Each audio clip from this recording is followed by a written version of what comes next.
Y seguimos en esta mañana de un domingo cualquiera con un tema interesantísimo. Empezaron a sonar los teléfonos y estamos con varias preguntitas. La primera de ellas es de Jorge. Hola, cuando tengo una pelea con mi pareja me encierro y le dejo de hablar por un rato. ¿Se puede manejar esa emoción?, dice Jorge. Bueno, acá estamos en presencia de enojo. Enojo, ira, rabia, son sinónimos. A veces la mente quiere minimizar y decir que es un poquito de enojo, es un enojo pequeño. No, para la mente, para el inconsciente, no hay emociones mayores y menores. ¿Hay o no hay?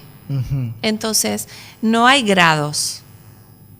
O si yo tengo un poquito de rabia, es un enojito, tengo rabia, tengo esa química dentro mío, ¿no? Claro. Entonces, las soluciones que el ser humano ejecuta desde un estado de emoción nunca son soluciones verdaderas. Por ejemplo, desde un estado emocional limitante, por ejemplo, con rabia, con enojo chiquito, por ejemplo, claro, ¿no? Entonces, una de las soluciones que no solucionan es tomar distancia. ¿Sí? Entonces, tomar distancia es como alejarse de la tormenta, pero la tormenta está adentro de tu mente. Entonces, por más que tomes distancia, bueno, quizás eso pueda hacer que te enfríe ese enojo, pero después eso queda... El famoso contar hasta 10. Contar hasta 10. Eso puede ser que te ayude momentáneamente, pero eso queda dentro tuyo. No es algo sanado, no es algo que entendiste que pasó y vas a volver al ataque. O sea, en algún momento va a volver a ocurrir otra vez y ese que puede contar claramente la persona que hace ese mecanismo. Sí. Se enoja y entonces en vez de gritar o reprochar hacia afuera, lo que hace es se retira, guarda su enojo para sí mismo, ¿sí? Hacia adentro, y le hace como un vacío a la otra persona. No le habla, sí, ¿no es cierto? Le hace un vacío, hace como una cosa como que estás aguantando. La otra persona lo siente, ¿sí? Y eso va a quedar, después por ahí puede como minimizarse hasta que vuelva a ocurrir. Una persona que hace eso usa ese mecanismo muchas veces en toda su vida. Sí. Y acá los que están escuchando pueden saber, sí, yo hago eso y hago eso siempre. Pero creo yo, capaz es mejor hacer eso, contar hasta 10, que reaccionar en el momento con ira. ¿Qué es lo que se tiene que hacer después? Analizar por qué sentí ira, qué fue lo que me molestó. ¿Hay que tener igual esa charla con la persona con la que uno se enojó?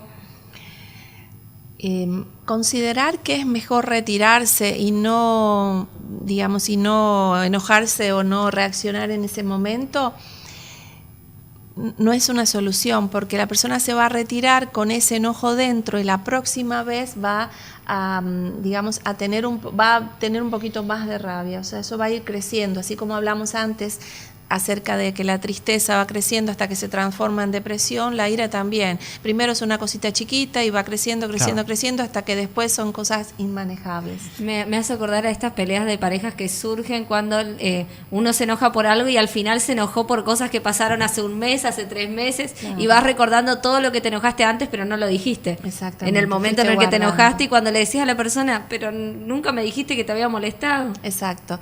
Entonces, ¿cómo es el abordaje? Ustedes me están preguntando, ¿cómo resolvemos esto? Bueno, vos lo dijiste. La mejor manera es poder expresar con la pareja lo que está pasando. O sea, estoy enojado, pero haciéndome responsable. Fíjate, claro, qué distinto es decirte, mira, estoy enojado porque vos me dijiste tal cosa, a decir, estoy enojado. Estoy enojado, es una responsabilidad mía. Yo decidí enojarme con lo que vos dijiste, yo decidí enojarme con lo que vos hiciste, ¿no? Y el hecho de esconderse ya es una reacción por sí, digamos, una reacción negativa. Exacto, es no querer reconocer que estás enojado. Entonces te lo vas a guardar, Uh-huh. Y eso es un beneficio secundario, es como una cosa como, es un darte la razón. Yo tengo la razón, por eso me aíslo, porque yo tengo que seguir enojado, porque es importante mi enojo. O sea, vos valorás tu enojo tomando distancia y guardándolo. El ego a 100% ahí, digamos. Exacto, ¿no? Al 100%. Entonces, el abordaje en la pareja es el diálogo, es conversar. Sí, me enojé, estoy molesto, estoy molesta. Siempre hay uno de los dos que busca más al otro o busca más el diálogo. Yo creo que tiene que haber así en la pareja, porque si no debe ser difícil avanzar si ninguno busca el diálogo, pero es complicado. Sí, es necesario. Eso en toda pareja es necesario el diálogo y ser sincero, ser honesto y contar la emoción o lo que le está pasando al otro. Y el diálogo en la relación para resolver, seguro. No intentar resolver escondiendo, como sería ocultando la emoción o tampoco sacando hacia afuera, hacia el otro, ¿no? Perdón, me interesa esto, llevar el conflicto a la cama. Dormir con el conflicto, aunque duerman en la misma cama o aunque otro duerma en el living, otro, ¿es peor? Y seguramente muchos ya lo habrán experimentado. Lo guardan porque en ese momento no tienen ganas de afrontar una discusión, porque hablar con el otro siempre va a ser, a ver, ¿qué hace uno cuando habla con él, cuando hay un problema en la pareja? Uno pone límites. Uh-huh. Uno le pone límites al otro. Eso es lo normal. O sea, no quiero que me digas esto, no quiero que hagas esto. Eso es lo que uno hace. Claro. Ahora, lo que uno no hace es ponerme límites a mí mismo. Yo no tendría que hacer esto, yo no tendría que decir esto. Entonces, cuando yo pongo límites, a la otra persona no le va a gustar. Los límites no le gustan a nadie, pero los límites en una pareja y en cualquier, digamos, los límites en una relación madre-hijo son protección. Los límites protegen. Los límites cuidan. Yo te estoy mostrando hasta dónde te permito que vos vayas, ya seas hijos, pareja, también a los padres. Un hijo le pone límites a un padre cuando el padre va a entrometerse en la vida. Claro.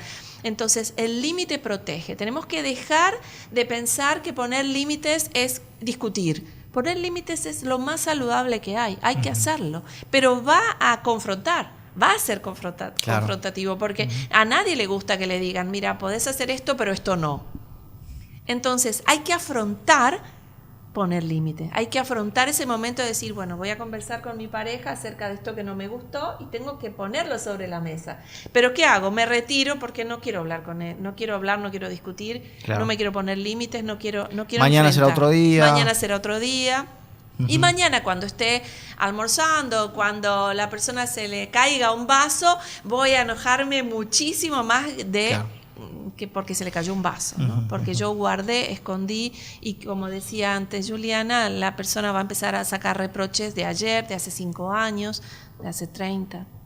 Bueno, la pregunta que ahora me mandaron por Facebook se relaciona, me gusta porque me mandó y me dijo, no quiero que digas mi nombre, está bueno, porque también está bueno, a veces uno tiene emociones que se relacionan con la familia, con el hermano, con el amigo, y es difícil expresar, así que me encanta que escriban igual. Bueno, me dice, hola, me molesta mucho que todas las noches cuando llega mi marido se queja de los mismos problemas que tiene en el trabajo. La situación ya me está hartando, pero tengo miedo a enfrentarlo porque no quiero terminar la relación. Complicado. El miedo a decir lo que te pasa, ¿no? El miedo a decir lo que estás sintiendo, el miedo a expresarte, eso es miedo, ¿no es cierto? Cuando a través del miedo lo que hacemos es manipular al otro. O sea, la persona que tiene miedo y no se anima a decirle a la persona el motivo de su miedo y entonces permanece, no pone límites, entonces permanece en esa situación y el miedo de que le impele la otra persona la manipula. Entonces la persona no es dueña de sí misma. Ahí el problema no está en el que impone el miedo, sino está en la persona que permite que las cosas, no pone límites. Permitir es una manera de no poner límites. Una cosa es poner límites y otra cosa es permitir. Entiendo. Y es lo mismo. Entonces, porque es lo mismo. O sea, yo permito porque no pongo límites, porque no me animo, porque no soy capaz de decir lo que deseo. Aún así se me vienen casos por ahí de violencia, ¿no? Que son un poco más finos y más específicos, pero digo, aún así en una inferioridad de condiciones, ¿sería lo mismo, digamos? ¿Cómo sería una inferioridad de condiciones? Digo, está esto dando, fundamentalmente con el tema de violencia a las mujeres, ¿no? Sí. Es donde se interpreta o hay esa cosa por ahí dando vuelta de que la mujer es sometida, golpeada o lo que sea, ya en cuestiones más críticas, ¿no? Entiendo. Donde... Es un tema muy delicado, pero de acuerdo a cómo funciona la mente, o sea, yo voy a hablar acerca de cómo funciona la mente, porque no es una opinión mía, ¿no? Sí. Cualquier persona, hombre o mujer, que está en una relación donde permite un mínimo abuso, acordate que dijimos que la mente no sabe de mucho o poco, sabe de sí o no. Claro. Un mínimo abuso sería que mi pareja simplemente me diga una mala palabra, o lo que yo considero que es una mala. Eso es un mínimo abuso. Uh-huh. Si yo permito eso, yo ya estoy equivocándome, estoy desvalorizándome, estoy permitiendo que alguien no me respete. Pero soy yo el que estoy exactamente dejando entonces, que suceda. Exacto. Entonces, el problema de la violencia de género, según cómo funciona la mente, se trabaja desde la persona que no se valora y que no pone límites.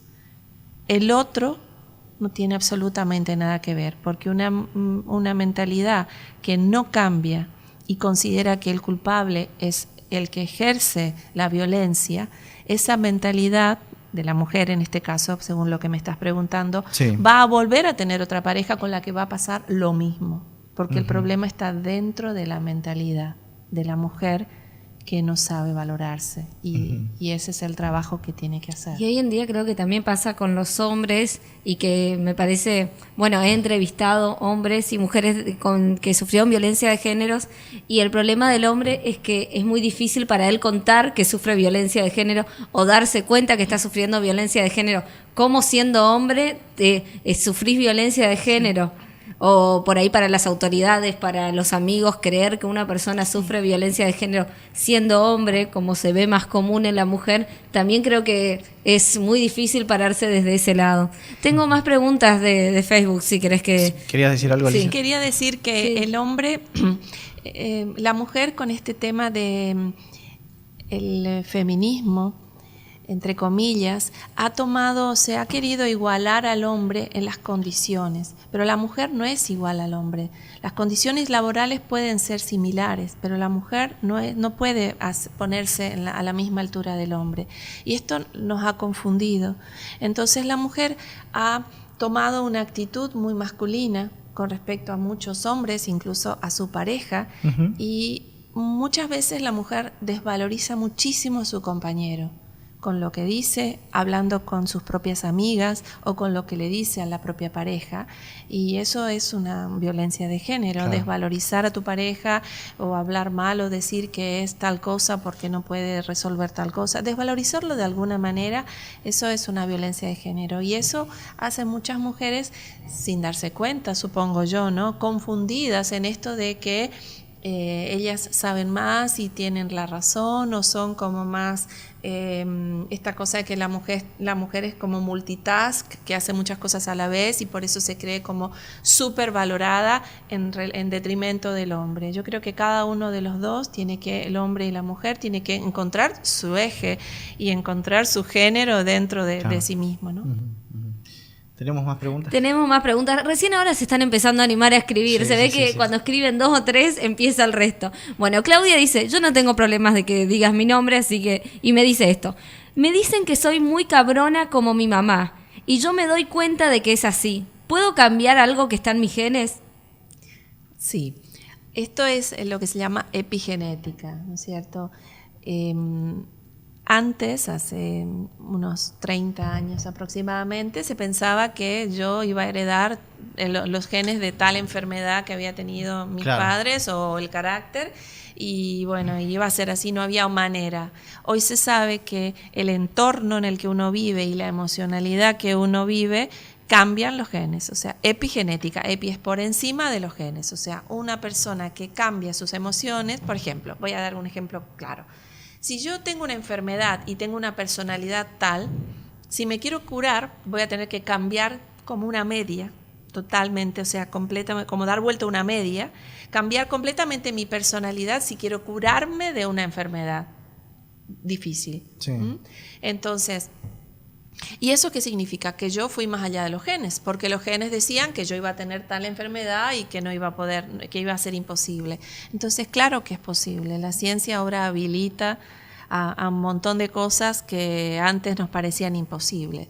Acá el único recurso, el único, digamos, lo más valioso es que la persona reconozca y que quiera asumir la responsabilidad, ¿no? Es que pasa mucho que uno dice, o me pasa, a veces hablo con mi mamá, que ella me dice, me molestaba esto de mi mamá, o sea, por mi abuela, y ahora me doy cuenta que hago las mismas cosas con ustedes, que son mis hijas, y son cosas que a mí me molestaba cuando mi mamá hacía conmigo, pero bueno, por lo menos mi mamá se está dando cuenta, entonces a veces nos reímos de eso porque decimos, qué loco como hay cosas que a uno le molestan y después uno las hace y decís, mirá, no era tan fácil controlar esa emoción, controlar esas actitudes. Por eso no es fácil, pero es posible, ¿no? Cuando uno se da cuenta, se me viene a la cabeza, uno se da cuenta de que su ego es superior a la persona que está enfrente, o a la persona que está en discusión, o la que simplemente está tomando un mate, digo, y que ese ego le puede llevar a un determinado conflicto. ¿Qué se hace? O sea, soy consciente de que esto por sobre esto me puede llevar a un conflicto, digamos. Lo minimizo, sostengo mi postura rígida en algunos casos, en el caso de alguna discusión. ¿Qué se hace ahí, digamos, como para aliviar o alivianar el momento? Uh-huh. Lo primero que yo pensaría es, no soy superior a nadie. Eso ya me quitaría de todo conflicto, porque eso es lo que hace el ego. El ego lo que hace es comparar. El ego compara por belleza, por salud, por economía, ¿no es cierto? Y la comparación lleva al conflicto. Uh-huh. Entonces, cuando uno se muda de mente, cuando uno vive desde la otra mente, la mente esencial o la mente heroica o la mente sagrada o la mente divina, no hay comparación. Cada ser humano es la mejor expresión de sí mismo. Entonces, ahí desaparece completamente el conflicto. O sea, vos sos lo que sos y ella lo que es. Y no hay un anhelo de comparación porque cada uno está en su eje. La persona que se trabaja a sí misma, que es consciente, que se conoce, está en su eje, está feliz consigo mismo, no está buscando la comparación. Uh-huh. Ahora, por eso tu pregunta está hecha desde la mentalidad que vive en la comparación. Y desde ese lugar la comparación es solo para conflicto. Uh-huh. Ahí no hay cómo resolver. Así sea la pareja, decir, bueno, no, mira, bajé un cambio o no le planteé este tema porque sé que me puede llevar a un conflicto o no era un buen día para hablarlo. Por ahí llegar a ese punto común me parece que es difícil porque capaz uno está acostumbrado a pensar de una manera y ver que la otra persona piensa diferente es difícil. Salir de ese ego de decir, bueno, yo tengo la razón. ¿Cómo puede ser que no piense lo mismo que yo? Claro. Exacto. Sí, la mente es algo realmente complejo, por eso yo valoro muchísimo las personas que tienen interés, como ustedes, no tienen interés de por lo menos mirarse un poquito cómo funciona mi cabeza. Y de eso va a depender que tengan buenas relaciones. O sea, las buenas relaciones, tanto sea con los padres, con los hijos, con los compañeros, con la pareja, depende de tu autoconocimiento. Si vos sos capaz de, como decía Juliana, de soportar que no tenés razón, tenés solo una opinión. Hay 8.000 millones de opiniones. Uh-huh. Se relaciona con esto de las parejas, de aceptar que te pueden poner límites, de que ir a la discusión es capaz recibir límites y aceptar otros, poner otros límites, pero recibir límites. Exacto. Nadie tiene la verdad, cada uno opina y tu opinión es desde tu experiencia. ¿No es cierto? Por eso yo cuando hablo no hablo desde lo que yo opino, sino cómo funciona la mente, si funciona, si no funciona, pero no es una opinión. Entonces, las opiniones pueden cambiar, pero tenemos que entender que hay 8.000 millones de opiniones y escucharlas y respetarlas. La lógica dice que siempre nos tenemos que poner de acuerdo. Si no nos ponemos de acuerdo en un tema, ¿qué hacemos? ¿Ponerse de acuerdo para qué? En hipótesis de conflicto en una pareja, en una determinada decisión, digo. Podemos no ponernos de acuerdo, pero podemos aceptar, ¿no? Que a la otra persona no es necesario ponerse de acuerdo. No tengo que pensar como vos para estar en pareja con vos. Puedo pensar diferente y aceptar que vos pensás diferente. Y eso es magnífico, poder aceptar que no tenemos que ser hermanos y pensar iguales, hacer todas las cosas iguales.